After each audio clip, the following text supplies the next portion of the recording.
استياء، لان ما نصفاتناش المقابله.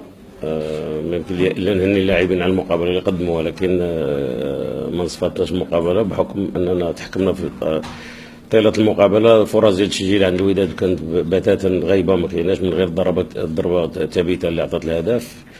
كانوا عندنا فرص ديال التسجيل اللي ضيعناهم، ولا سيما في الاخر جوج ديال الفرص واضحه. فكنظن ان اللاعبين عطاو اللي بغاو اللي قدروا عليه. كان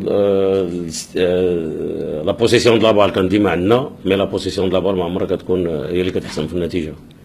دونك ما يمكن لي الا نهني اللاعبين على المردود ديالهم، ولكن مستاء النتيجه. ولكن بالنسبه للاداء ديال اللاعبين ما يمكن لي الا نهنيهم في الظروف ديال هذه السنه كيف هي.